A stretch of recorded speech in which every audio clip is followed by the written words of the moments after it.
जेव्हापासून क्रिकेटमध्ये जुगार आला खेळामध्ये तेव्हापासून मॅच फिक्सिंग हा शब्द आपल्या कानावर सातत्याने पडत आहे.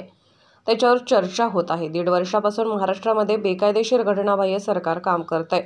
जे निर्णय घेतले जात आहेत त्यांच्यामुळे देशाचे आणि महाराष्ट्राचे संविधान पायदळीत उडवले जात आहे. सर्वोच्च न्यायालयाने स्पष्टपणे काही निर्देश देऊन सुद्धा याने सुनावणी देण्यास चालढकल केली. त्यांनी कामामध्ये आपला राजकीय रंग दाखवला आणि या सगळ्या गोष्टी आम्ही सर्वोच्च न्यायालयाच्या रेकॉर्डवर आणल्या. ते न्यायदानाच्या खुर्चीवर बसले आहेत, ते तटस्थ राहिले पाहिजे. आज घटनाबाह्य सरकारचा निकाल लागणार आहे. निर्णय दिल्लीतून झालेला आहे. फक्त शिक्का मारणे बाकी आहे. प्रधानमंत्री महाराष्ट्राच्या दौऱ्यावर येत आहेत. एवढा आत्मविश्वास कुठून आला? म्हणजे निर्णय झाला आहे. शिंदे गटाने नेमलेला व्हीप हा बेकायदेशीर आहे. मॅच फिक्सिंगमध्ये सर्व व्यवहार पूर्ण झालेले आहेत. त्यांना मॅच फिक्सिंगचा हिरवा झेंडा दाखवण्यात आला आहे. काल दिल्लीत झालेल्या इंडिया बैठकीत काँग्रेस, शिवसेना, राष्ट्रवादीचे नेते उपस्थित होते. 2-3 तास चर्चा झाली. चर्चा चांगली झाली. कोण कुठे लढणार यावर चर्चा झाली. आंबेडकर, राजू शेट्टी यांना घेण्यावर चर्चा झाली. लवकरच निर्णय घेण्यात येईल. आमच्यात कोणतेही मतभेद नाही. 1-2 जागेवर असतील तर एकत्र बसून सोडवू. वंचित आणि शिवसेना आधीच युती झालेली आहे. त्यांचं आमच्यात आघाडीत महत्त्वाचं स्थान आहे. त्यांना कोणत्या जागा द्याव्यात यावर चर्चा सुरू आहे.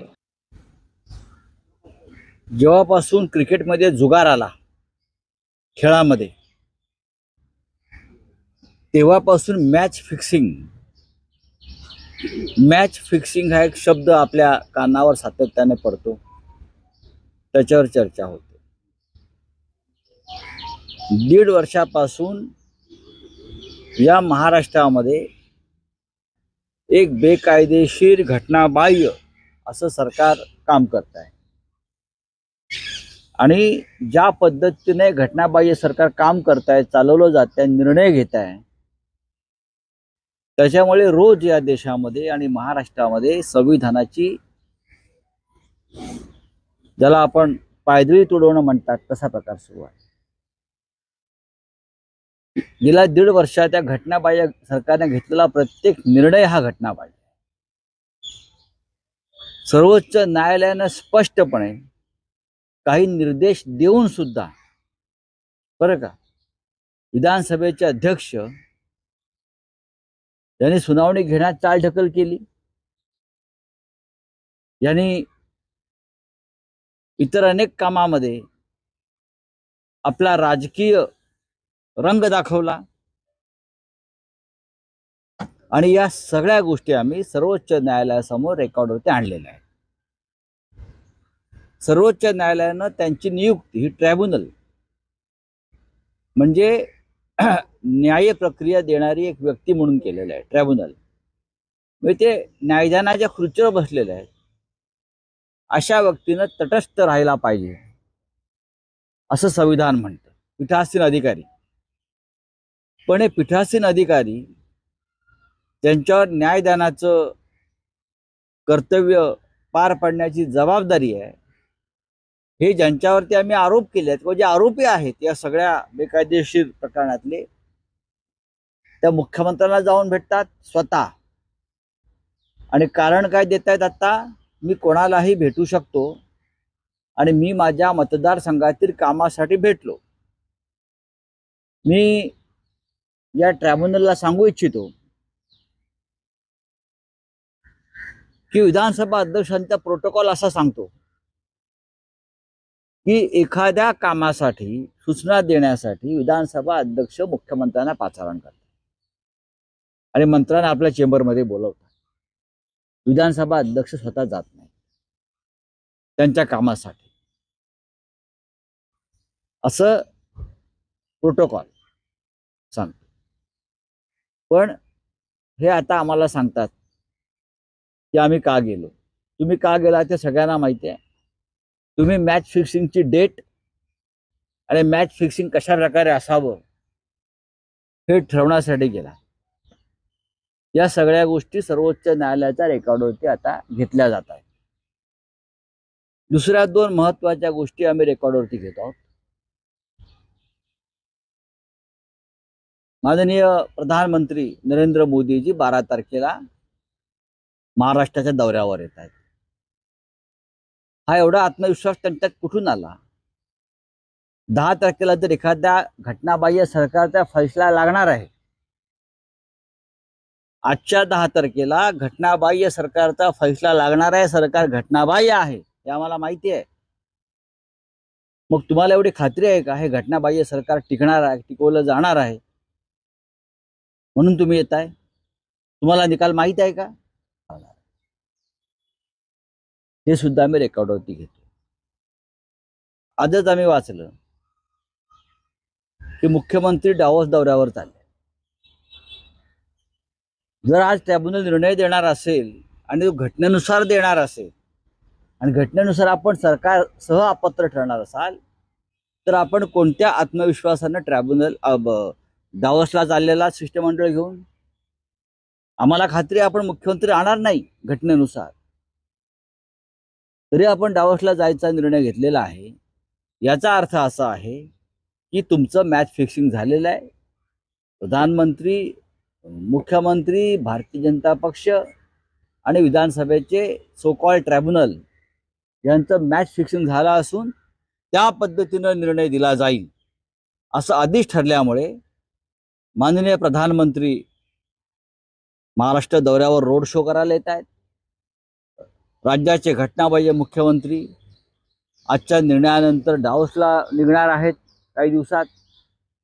याच्यावरून स्पष्ट आहे की मॅच फिक्सिंग या संविधानासंदर्भात, घटनेसंदर्भात कोणत्या स्तरापर्यंत गेलेली आहे.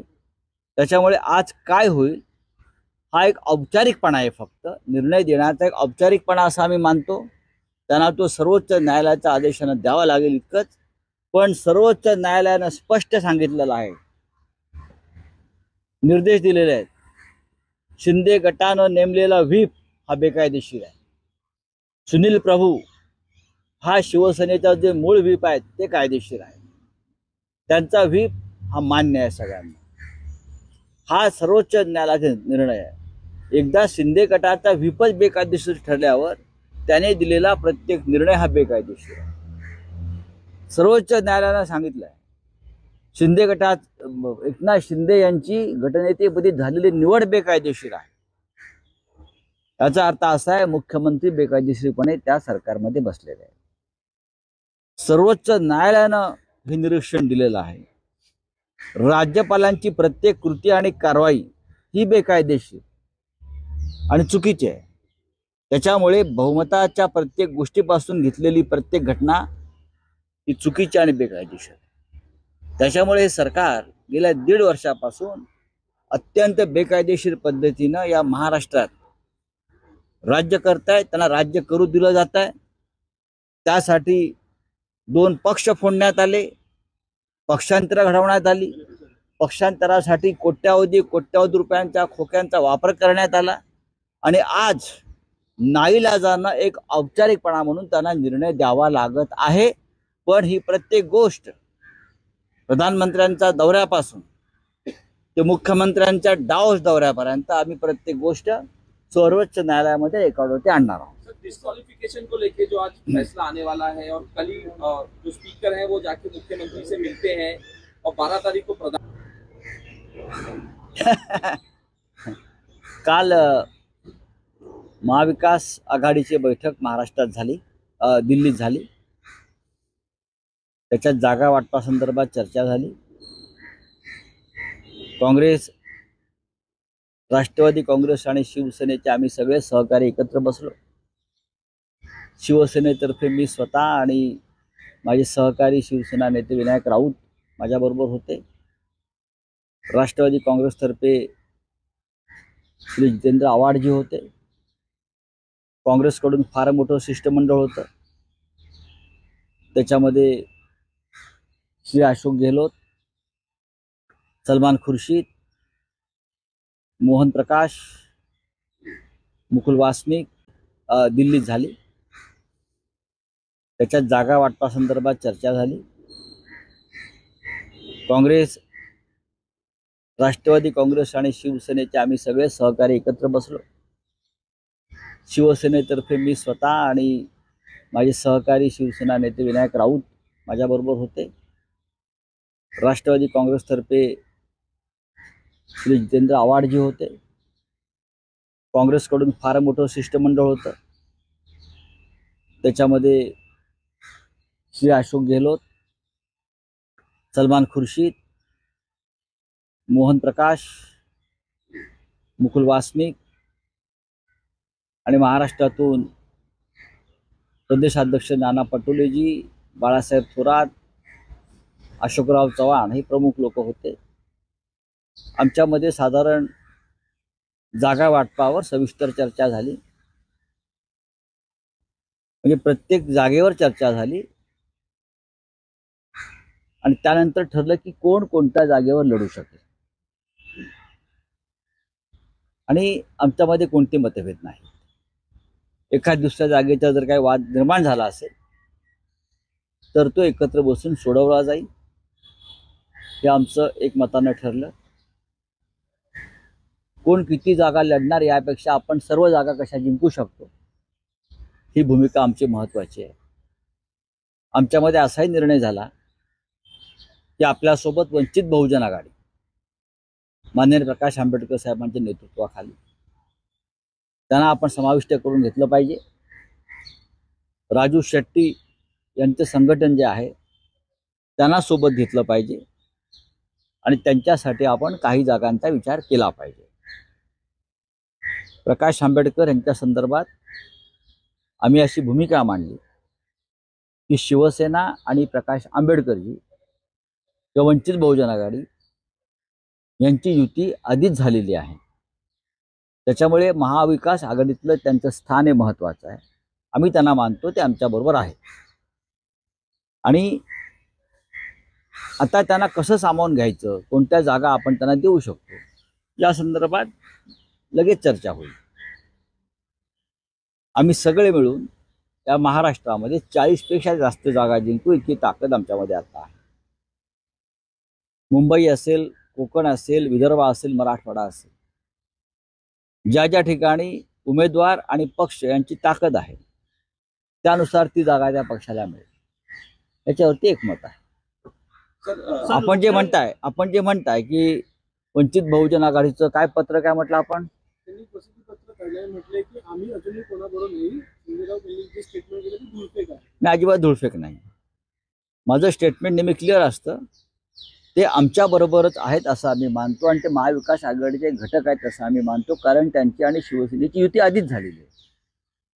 आणि मी असंही म्हटलेलं आहे की या देशात ज्या प्रकारचं हुकुमशाही, भयंकर हुकुमशाही, नरसंहार करणारी हुकुमशाही, लोकशाहीचा नरसंहार करणारी हुकुमशाही जी आहे ही डॉक्टर बाबासाहेब आंबेडकर यांच्या भूमिकेच्या आणि विचारांच्या विरुद्ध आहे. डॉक्टर बाबासाहेब आंबेडकर यांना अभिप्रेत असलेला भारत हा नाही. डॉक्टर बाबासाहेब आंबेडकर यांनी जे संविधान लिहिलं आणि देशाला दिलं ते संविधान रोज पायदळी उडवलं जात आहे हुकुमशाही प्रवृत्तीकडून. आणि या हुकुमशाही प्रवृत्तीचा पराभव व्हावा कायमचा, विशेषतः मोदी सरकारचा, ही माननीय प्रकाश आंबेडकर यांची ठाम भूमिका आहे. आणि त्या संदर्भात ते महाराष्ट्रात नव्हे तर संपूर्ण देशामध्ये आपल्या भूमिका मांडताना मला दिसत आहेत. अगदी जागतिक स्तरावर सुद्धा प्रकाश आंबेडकर याविषयी बोलत आहेत. त्याच्यामुळे हुकुमशाहीला मदत होईल.